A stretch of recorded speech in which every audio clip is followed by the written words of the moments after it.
Aonde quer que seja aqui, esconde teu tesouro, ali também está teu coração.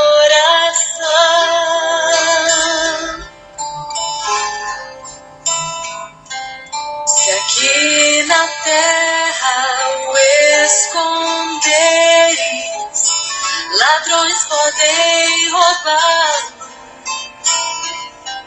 ou podes escondê-lo lá no céu.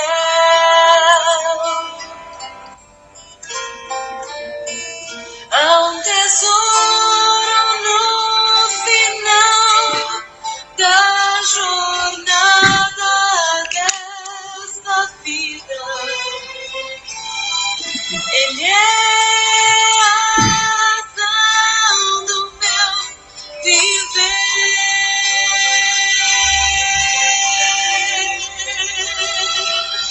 Cristo é tesouro, Ele é a razão pela qual eu vivo. Será o meu tesouro até eu morrer.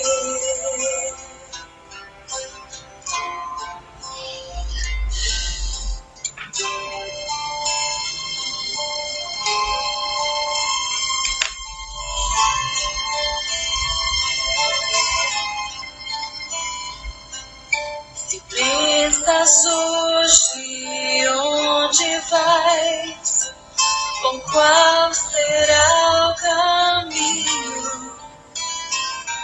Existe um mapa para todos nós.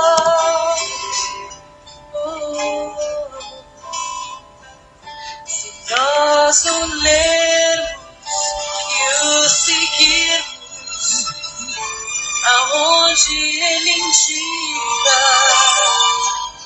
não nos perderemos, só temos que escolher.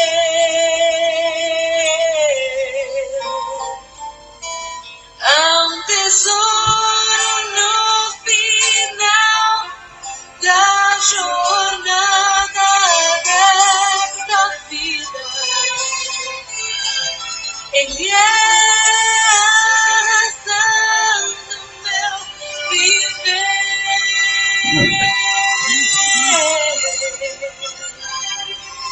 Cristo é o tesouro, Ele é a razão pela qual eu vivo. Será o meu tesouro até eu morrer.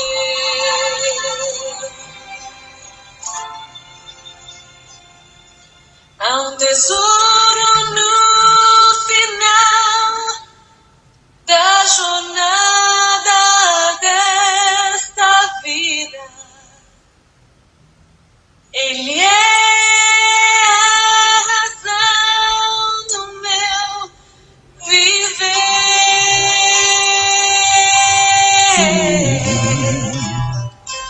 Cristo é o tesouro, Ele é a razão pela qual eu vivo. Será o meu tesouro até eu morrer.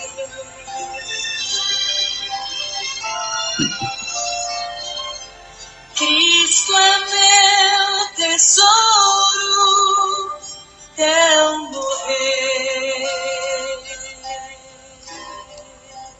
Uau! É isso aí, Leonardo. É a própria. E tem uma coisa, eu preguei muito, há muitos anos, todo o vigor dos 30 e tantos anos, pregava o ano todo, agenda lotada, E grande parte desse ministério, todos os estados, eu levava alguém para cantar, ou chegava num local, pedia para alguém cantar o tesouro. Então, foi uma música que, como diz a Ivone aí, é realmente uma oração.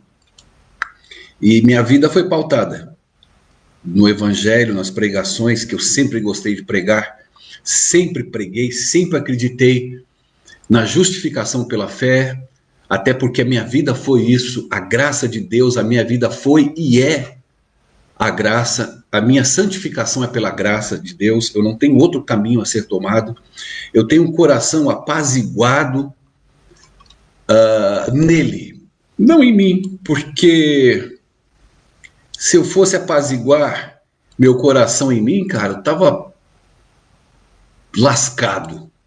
Então, a Beth é terrível, além de cantar bem, eu conheço o pai dela era da minha igreja lá em São Paulo, na época. Gente boa, família boa, ela estava morando nos Estados Unidos, depois eu fui morar nos Estados Unidos também, mas eu nunca conheci pessoalmente, mas sempre carreguei como base essa música dela, O Tesouro. Muito legal, cara, muito legal.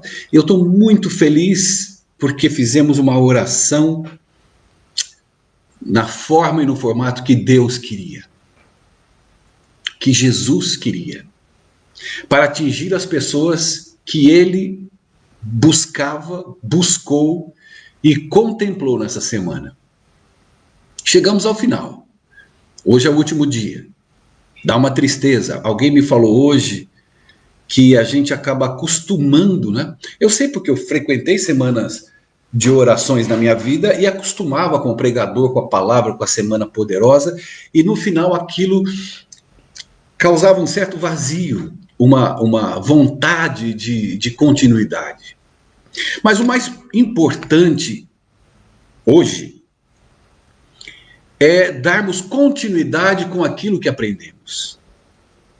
O Evangelho eterno é algo tão poderoso, tão significativo, tão simples, gostoso, maravilhoso, que quando nós nos damos de encontro com ele, tudo muda.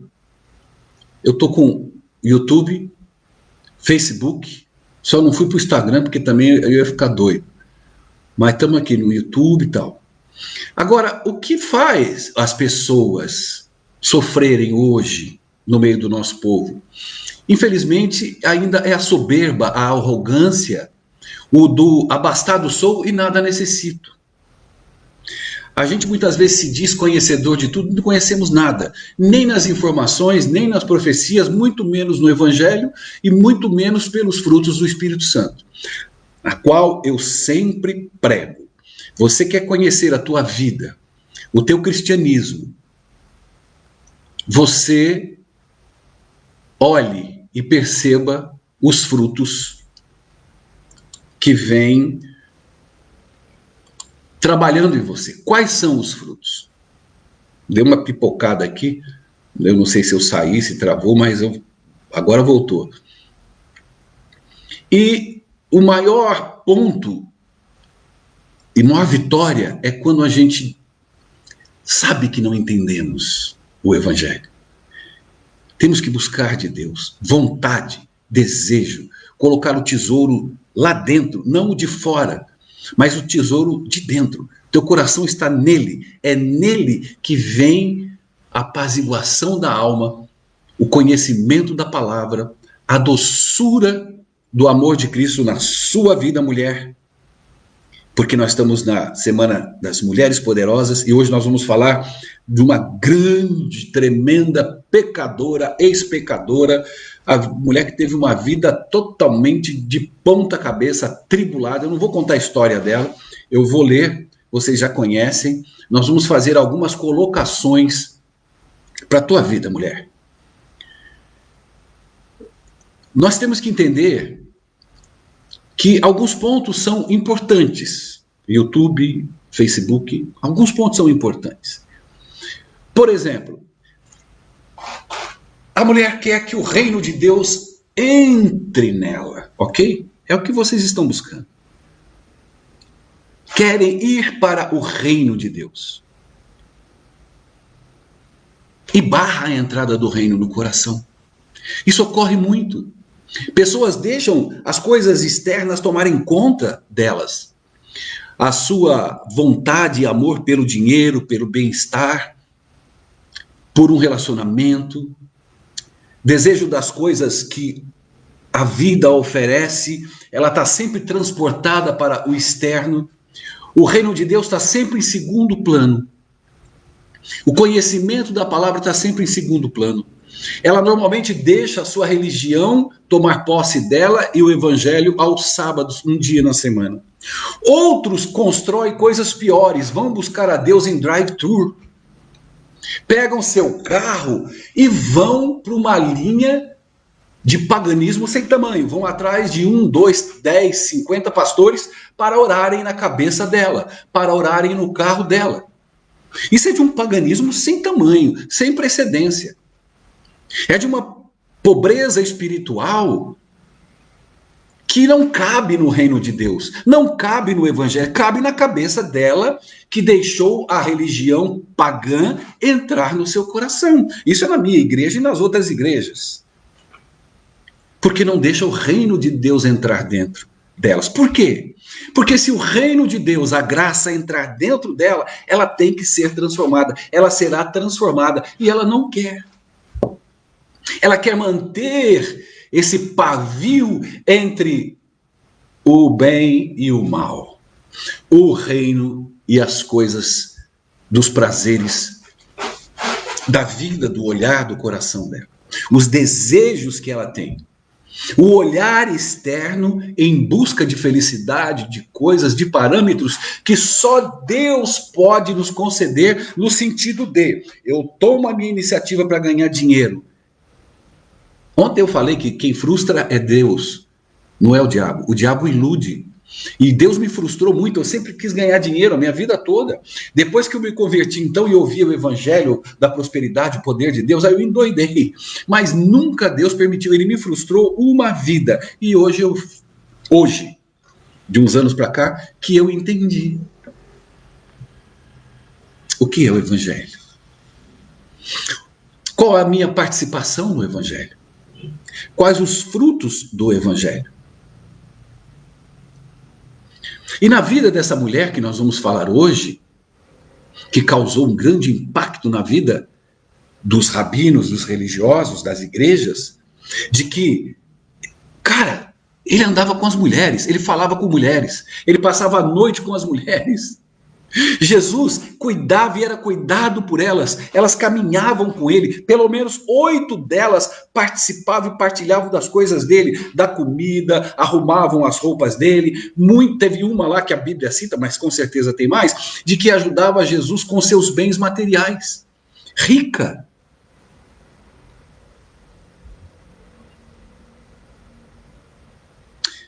E aí em João capítulo 8 diz o seguinte: Jesus retirou-se para o Monte das Oliveiras, mas logo voltou para o templo. Presta atenção nisso.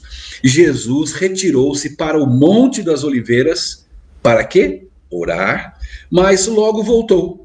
E viu um mundaréu de gente à sua volta. E ele se sentava e começava a ensiná-los. Os mestres religiosos e os fariseus apareceram com uma mulher que fora apanhada em adultério. Eles a puseram à vista de todos e disseram: mestre, essa mulher é adúltera, foi apanhada em flagrante, como diz a lei que ela cometeu, nós temos que... O que o senhor diz? Muito bem. Os mestres religiosos e os fariseus. Jesus havia ido para o monte. Se você vir um pouquinho antes do capítulo 8, no final do capítulo 7... a Bíblia diz assim: a reunião terminou, Jesus estava pregando, aí as pessoas, se ele era o Messias ou não, ele falando, pregando, terminou aquela grande reunião, ele pegou, a Bíblia diz, a reunião terminou, no verso 53, e todos foram para casa. Todos foram curtir sua vida, curtir suas novelas, foram curtir suas brincadeiras, suas pizzas, seus prazeres. Maravilhoso, nada contra ter seus prazeres, sua vida, no seu dia a dia. Mas a diferença e a diferenciação, ela é no que ele ensina e no que ele fazia e no que ele fez. Enquanto todos foram para sua casa, ele foi para o monte orar. Ele sabia que ele ia ter um pepino para resolver, e dos mais graves e pesados na vida espiritual, e por uma pessoa e por uma vida. Nós faríamos isso? Você, mulher, você pararia toda a tua vida, toda a tua jogada de final de sábado, por exemplo, depois do pôr do sol, que é costume de todo mundo ir para festa, para os shoppings, comida e tal, mas você se retirar e ir para um quarto escuro porque você sabe que alguém está acometido de fraqueza espiritual, de necessidade, seja ela qual for. O teu espírito te conduz a isso, você pratica os frutos do espírito. É isso que eu quero que você entenda nessa noite. Não é uma acusação para você, muito menos para mim. Talvez nem eu faça também, não sei. É uma pergunta que eu estou jogando para a gente, mas para nós entendermos qual grau e nível de cristianismo nós estamos.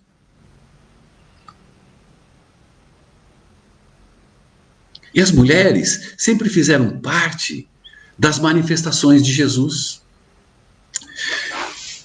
Tudo ficou por conta das mulheres. Desde o nascimento de Cristo, as participações foram das mulheres. Até a sua ressurreição, a participação foi da mulher.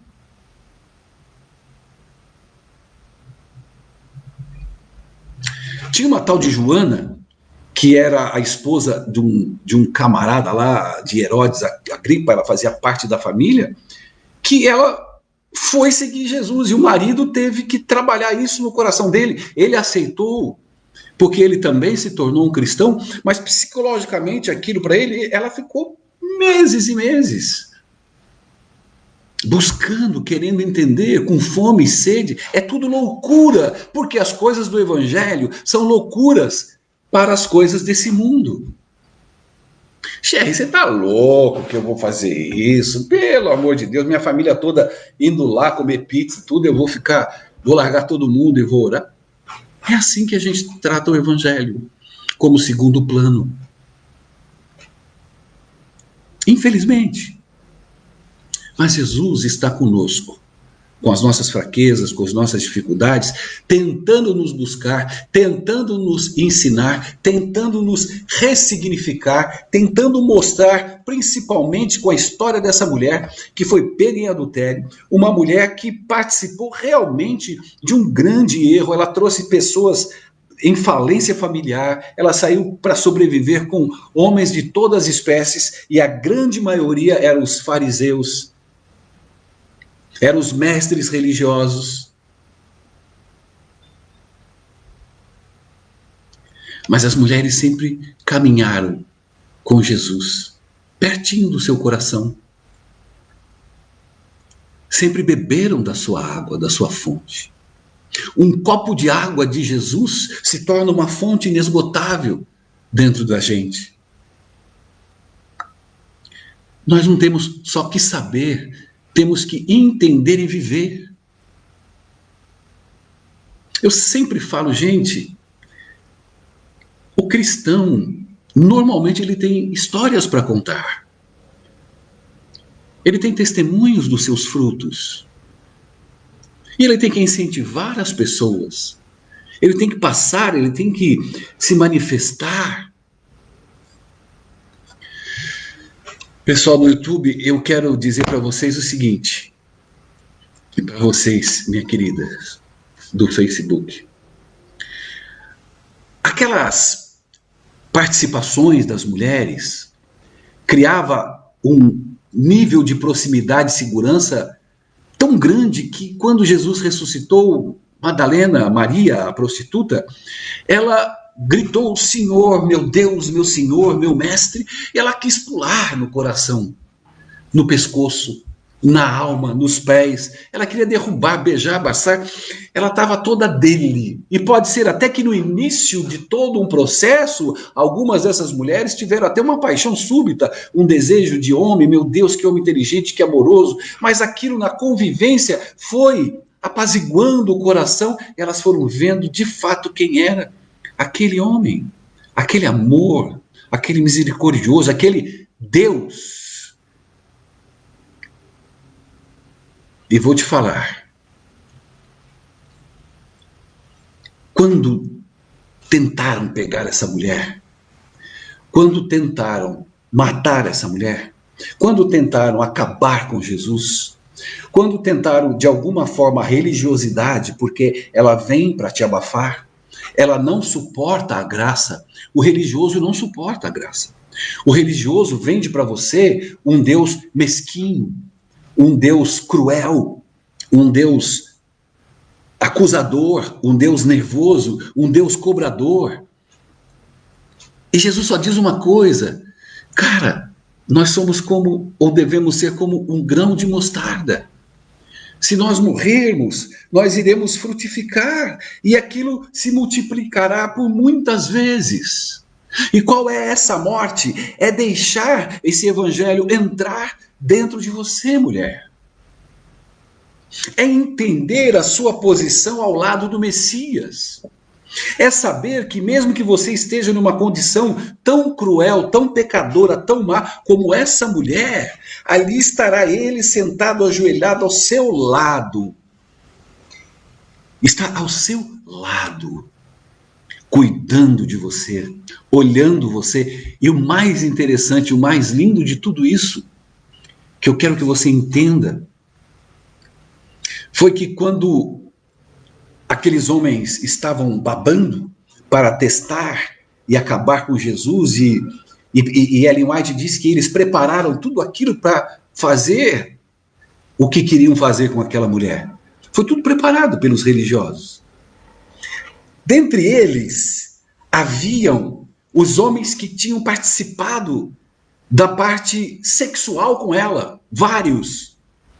Naquele adultério, ali estava o dono do hotel, ali estava o intermediador, ali estavam os homens que sabiam do que havia acontecido e com quem havia acontecido, e só trouxeram-na. E quando Jesus estava escrevendo na areia, ele só escrevia o nome das pessoas.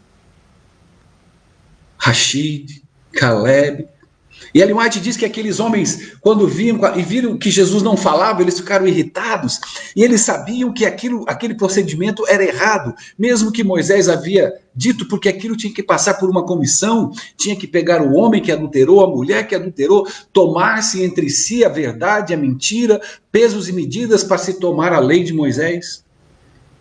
E isso também foi passaram por cima, e quando eles olhavam e estavam irritados porque Jesus ficava só escrevendo, aquela mulher com a cara no pó da terra, se dobrando aos pés de Jesus mais uma vez.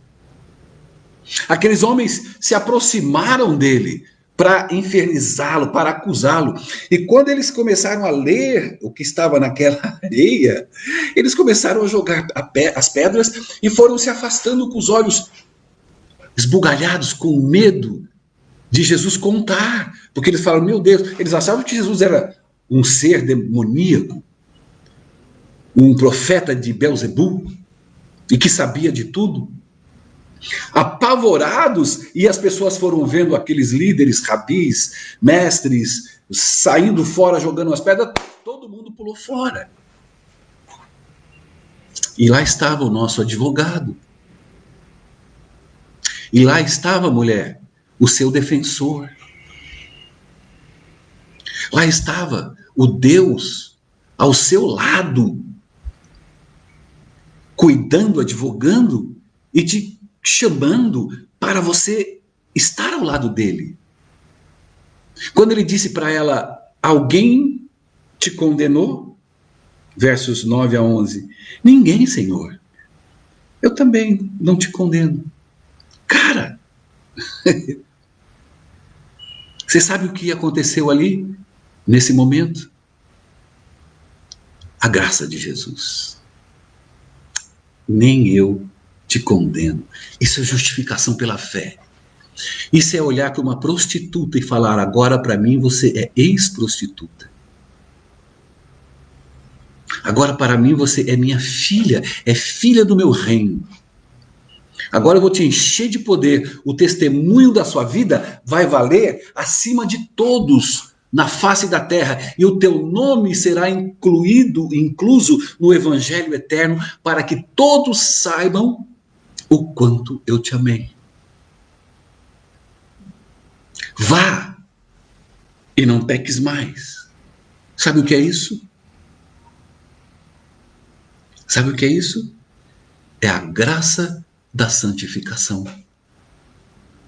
Jesus te justifica, te agracia nesse momento, agora, já. Não importa o que você fez, não importa qual nível você está, não importa o quanto você murmurou, não importa o tempo que você está sem orar, não importa que você não estuda a lição da escola sabatina, isso não vai te levar para o céu. Não importa que você não lê a Bíblia todo dia, isso não vai te levar para o céu. Quem te leva para o céu é Jesus Cristo. E quando você se achega a Ele, se dobra a Ele, Ele te justifica. Pela graça, Ele derrama sobre você o teu poder, o poder dele em você, te torna poderosa, te transforma e te santifica. Aí quando você estudar a Bíblia, você estuda porque ele está te santificando. Você não está buscando informações na Bíblia Sagrada, mas você está santificando a sua vida porque ele te agraciou, porque ele te perdoou, porque ele te amou, porque ele colocou o tesouro dele dentro de você, porque você permitiu e ele colocou o reino de Deus dentro de você. Como Deus soprou nas suas narinas, parte dele. Quando Jesus te justifica, te santifica, derrama sobre você a graça, é como um imã, os dois se encontram. A parte, a essência de Deus que colocou nas suas narinas, que está dentro de você, e a entrada de Cristo dentro do seu coração, os dois se reúnem, o tesouro no seu coração aparece, você é transformada, você caminha para a santificação, não pecando mais, porque aqui, ele estava dizendo aqui para os caras, olha o que ele estava dizendo ali para aqueles camaradas: aquele que tiver a primeira pedra, atire. Aquele que não tiver esse pecado, atire a primeira pedra. Aquele que não tiver participado, praticado esse pecado, atire a primeira pedra. Porque se ele falasse simplesmente do pecado em si, você pode usar esse versículo como: tá vendo? Tá vendo? Olha lá, Jesus falou: aquele que não tem pecado, então eu posso matar, roubar, porque eu também tenho pecado, sou pecador. Não é isso. Ele estava dizendo de um contemplamento momentâneo, de um acontecimento ilegal, de uma bizarrice subhumana que é a religiosidade. E Jesus estava falando: você que não cometeu o mesmo pecado que ela, atire a primeira pedra. E eles se viraram, ficaram com medo e puxaram a carroça. E quando ele diz para ela: vá e não cometa mais este pecado. Porque ele não podia falar para ela: vai e não peques mais, no sentido literal da palavra. Por quê? Quem é que vai e não peca mais? Mas ele estava dizendo aquele em específico, aquele que ela estava sofrendo. Vá, não precisa fazer isso novamente, não faça, não dê chance novamente de um inimigo da religião te pegar e te castigar por esse pecado. Confia em mim, anda comigo, que nós vamos cuidar de você. E é o que ele faz. Ele te justifica e ele te santifica. É maravilhoso. Hoje nós vamos fazer uma vigília aqui. Hoje eu estou sem pressa. Eu estava ouvindo há alguns anos atrás o pastor Bulhão contando uma história que ocorreu na vida dele. É um homem que tem história. É um homem que pratica os frutos do Espírito. Tem os resultados dos frutos do Espírito. Ele e vários outros pastores. Mas como eu estou falando dele, ele chegou nos Estados Unidos e foi chegou atrasado para o almoço. Todo mundo tinha almoçado. Ele estava fazendo uma semana de oração para a língua espanhola, hispana. Ele sentou na mesa, falaram que iam arrumar um prato para ele com alguns... montar o almoço dele. E ele ficou sentado e ele viu uma mocinha arrumando as coisas na cozinha e cantando um certo hino. Vamos dizer que seria o Tesouro? Não era, mas vamos lá. Ela cantava e chorava, cantava e chorava, cantava e chorava, e ele ficou na mesa olhando aquilo. De repente ela veio trazer a comida dele, ele olhou e tal, comeu, ela voltou, aí quando ela veio pegar os pratos, ele falou, você pode sentar aqui um minutinho? Eu percebi que você está cantando o tesouro e chora. Está acontecendo alguma coisa com você?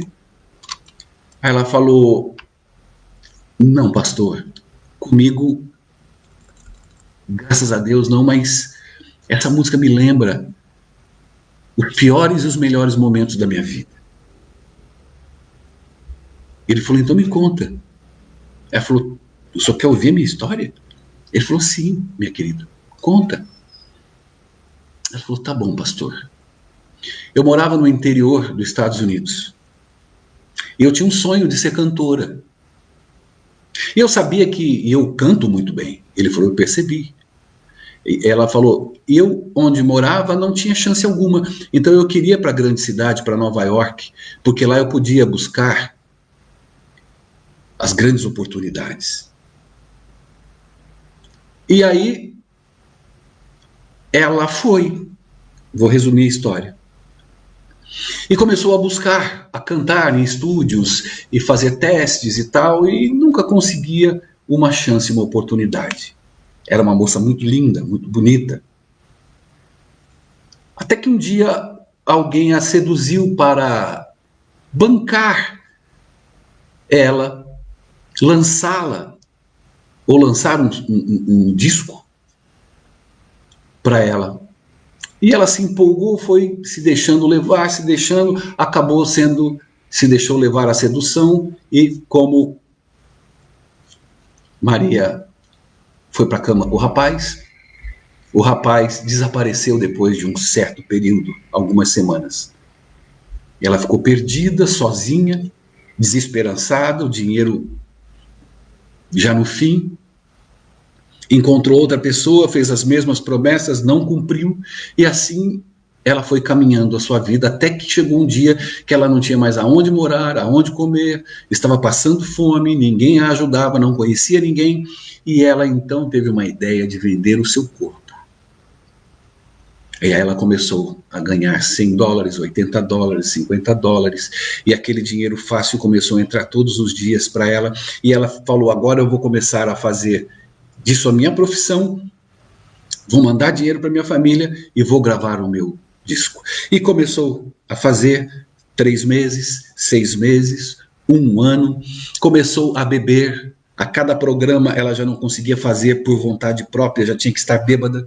Aí já conheceu um outro que apresentou para ela cocaína, aí ela já usava cocaína, já gastava dinheiro com cocaína, já bebia bebida destilada, e assim os meses e os anos foram se passando.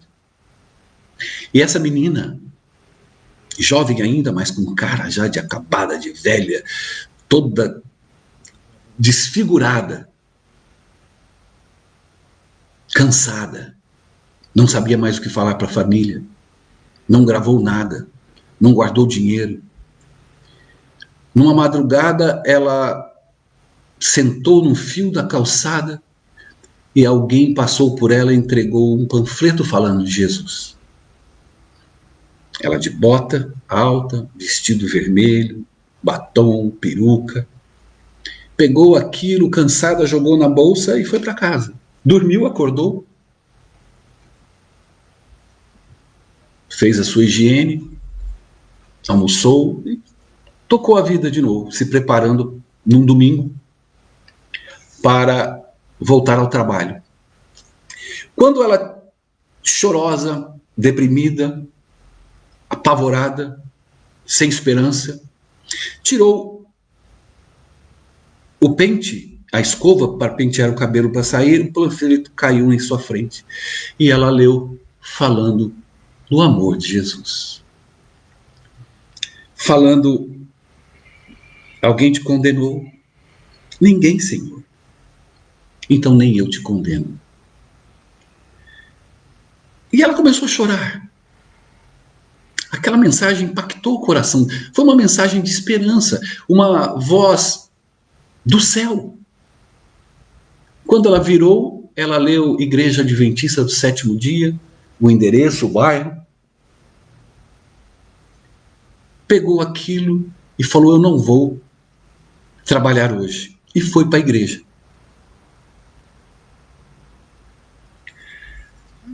Chegando na igreja, ela entrou bem tímida e sentou lá atrás. E o pastor, glória a Deus, louvado seja Deus por esse pastor, estava terminando também uma semana de oração falando sobre a graça de Jesus, a justificação pela fé, o amor transformador e perdoador de Jesus.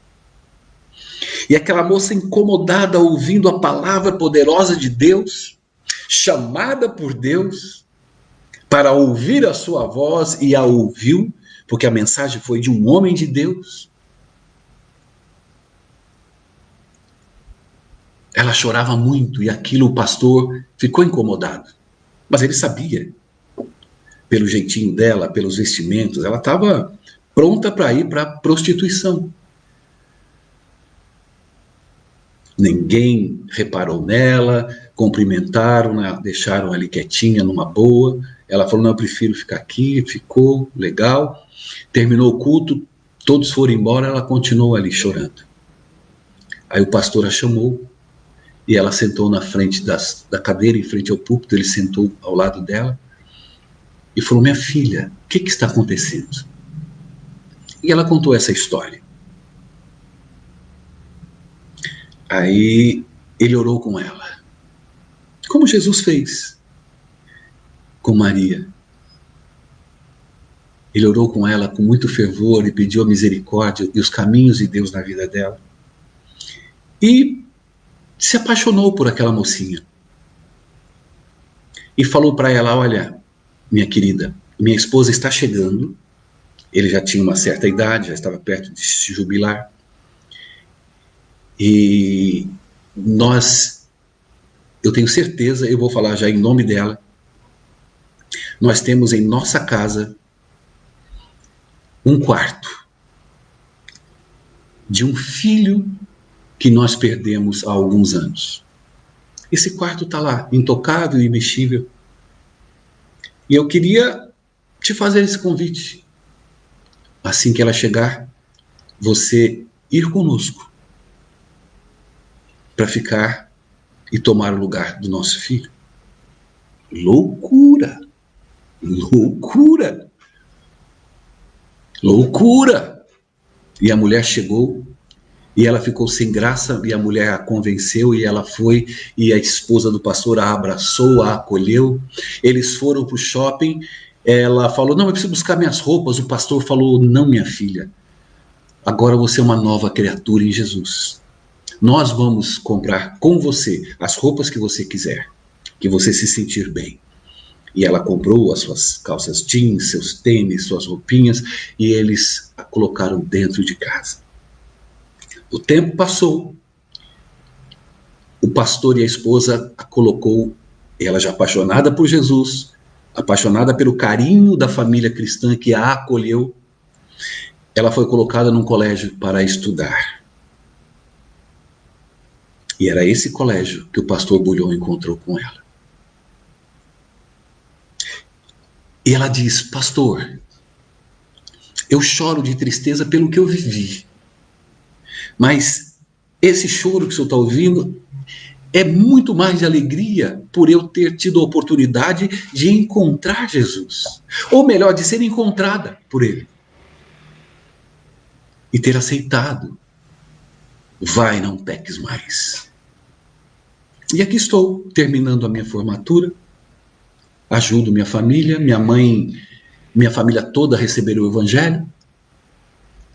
Sabem da minha condição aqui, estão todos felizes, eu estou sempre indo visitá-los.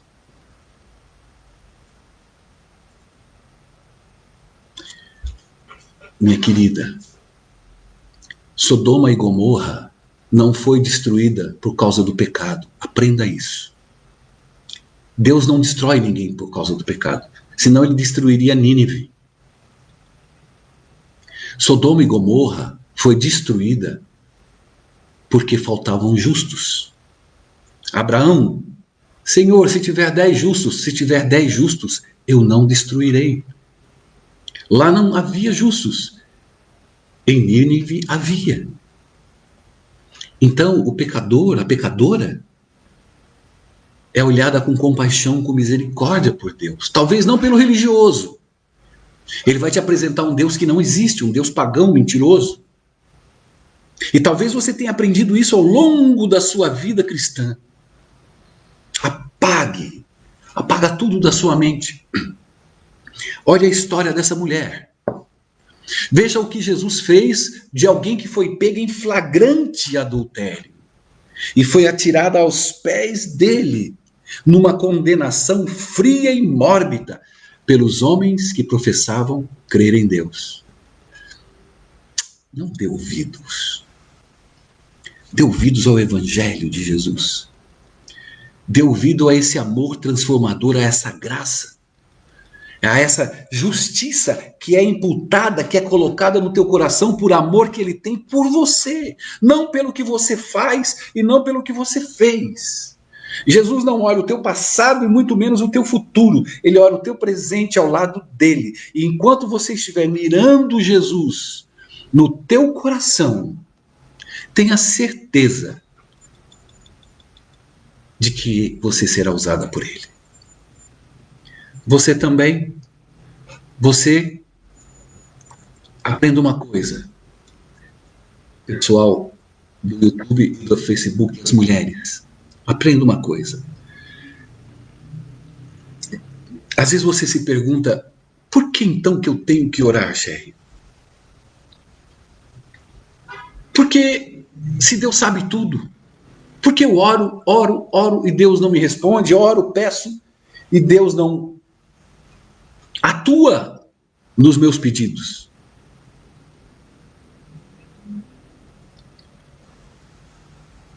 Daniel, nos 70 anos de cativeiro, e quando estava finalizando o cativeiro de Israel, ele abriu a janela porque ele leu nas profecias de que ali seria o último dia e que o povo seria liberto. Ele orou, louvou e agradeceu o Deus do céu. Agora, aprenda uma coisa na sua vida cristã, na sua vida com o Evangelho e com Jesus. Se ele orasse ou não orasse, a profecia seria cumprida.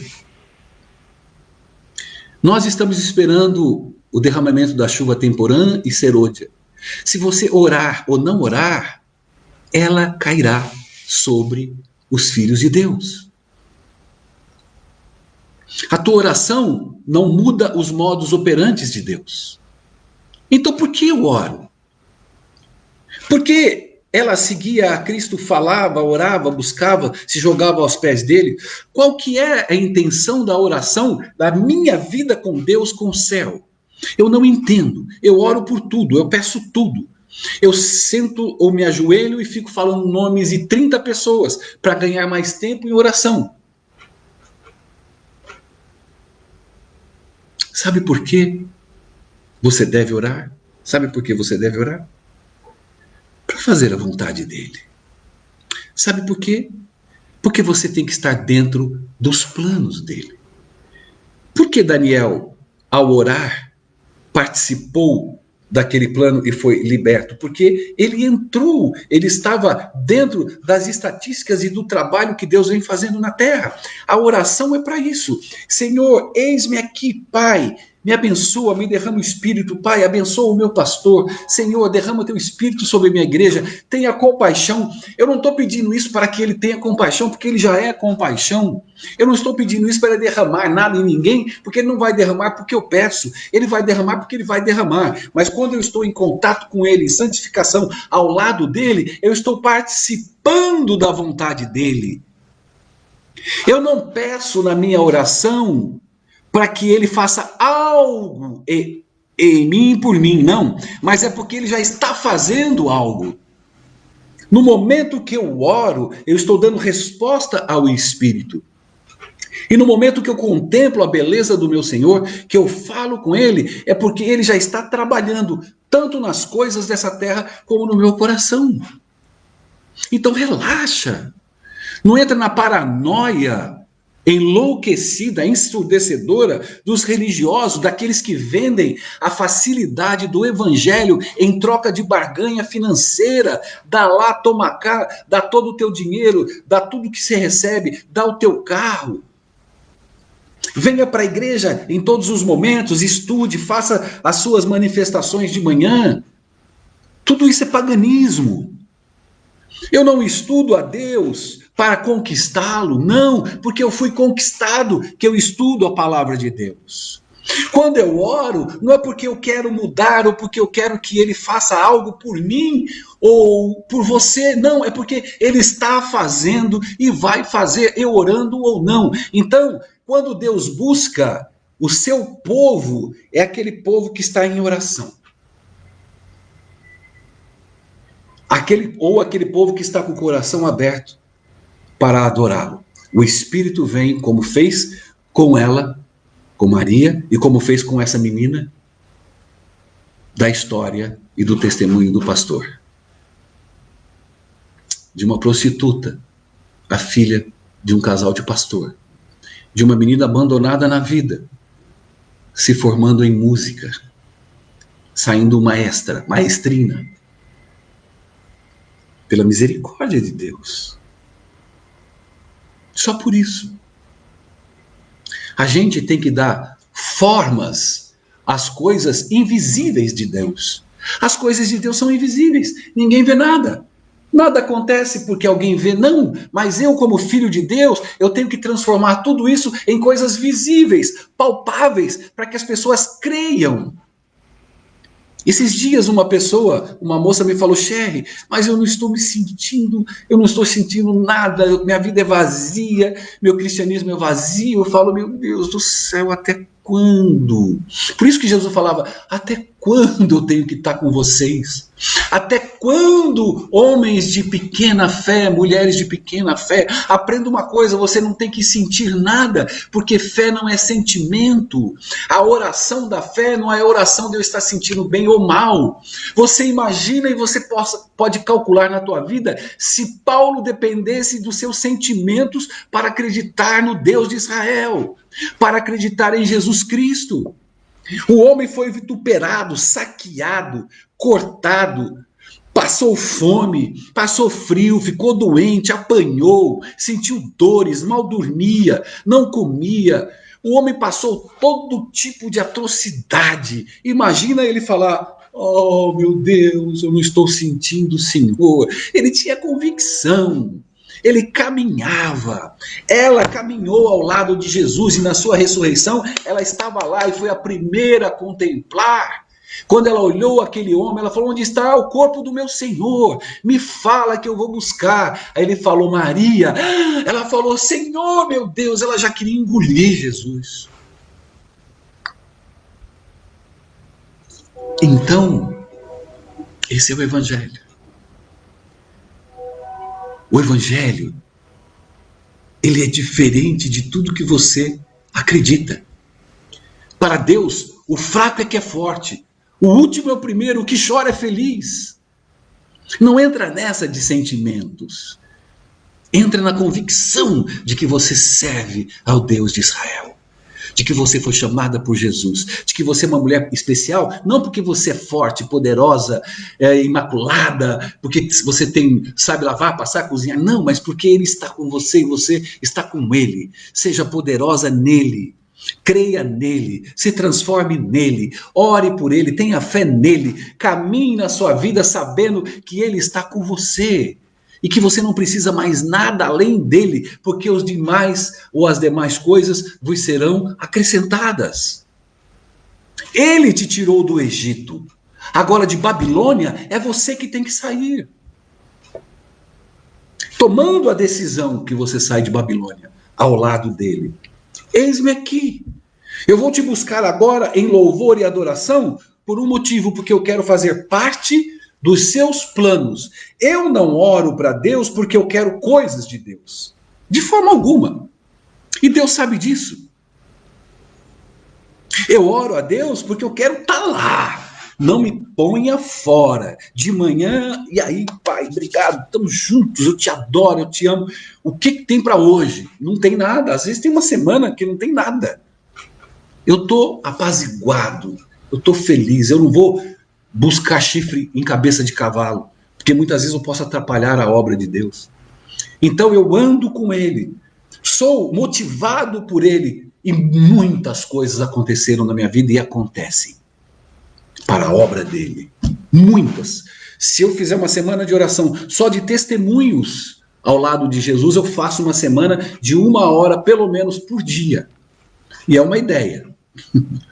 Eu não gosto de ter ideias. Porque quando vem ideia assim, normalmente vem de lá. Então, deixa o teu coração em paz. Ore para Deus, louve, adore. Aprenda uma coisa: homens constroem casa, mulher constrói família. O homem te entrega chaves e a mulher constrói com essa chave um lar. Você está entendendo? Falamos de Abigail, falamos de Maria, falamos de Madalena, falamos de Marta e Maria, falamos da rainha de Sabá. Essa foi uma semana cheia de mulheres poderosas, querendo conhecer as coisas de Deus. E dentre elas estava Abigail, que encontrou com Davi cheio de si e vazio de Deus.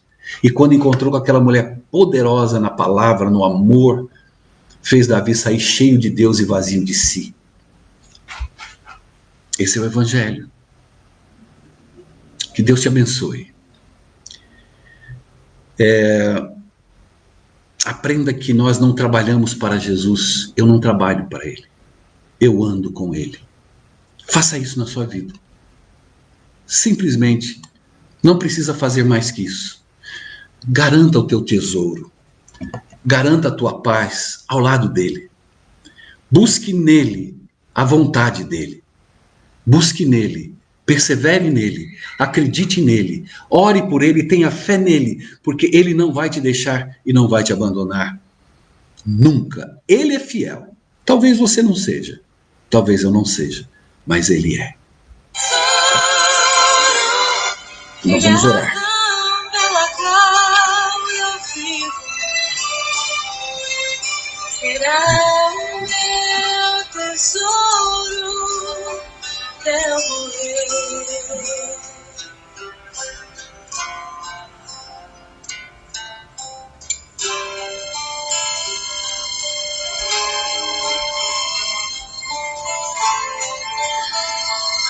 E assim nós seguimos como semeador, na paciência do semeador. Carregue esse tesouro dentro de você. Não abandone isso. Perca o mundo, mas não perca Jesus. Perca todos os dinheiros e tesouros e ouros que um dia nós vamos pisar nas ruas do céu. Vamos ler e segui-lo. Vamos contemplar o teu amor. Aonde ele indicar, vamos. Não vamos nos perder. Escolha o lado certo, ao lado dele. Pai, muito obrigado por essa semana. Obrigado pelo teu grande e poderoso amor.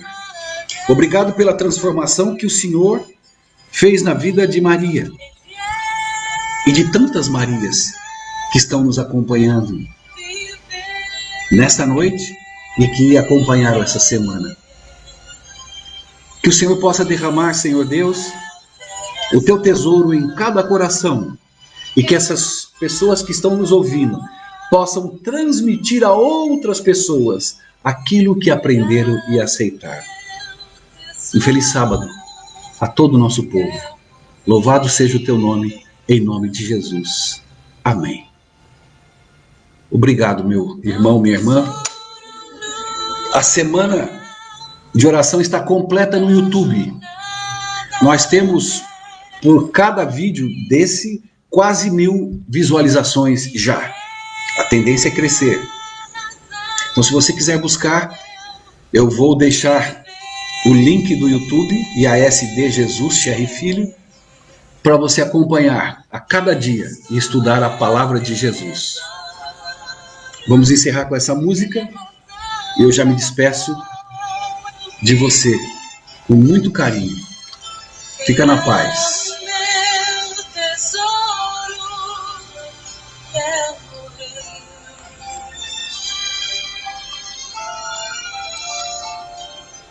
Cristo é meu tesouro, é o Rei.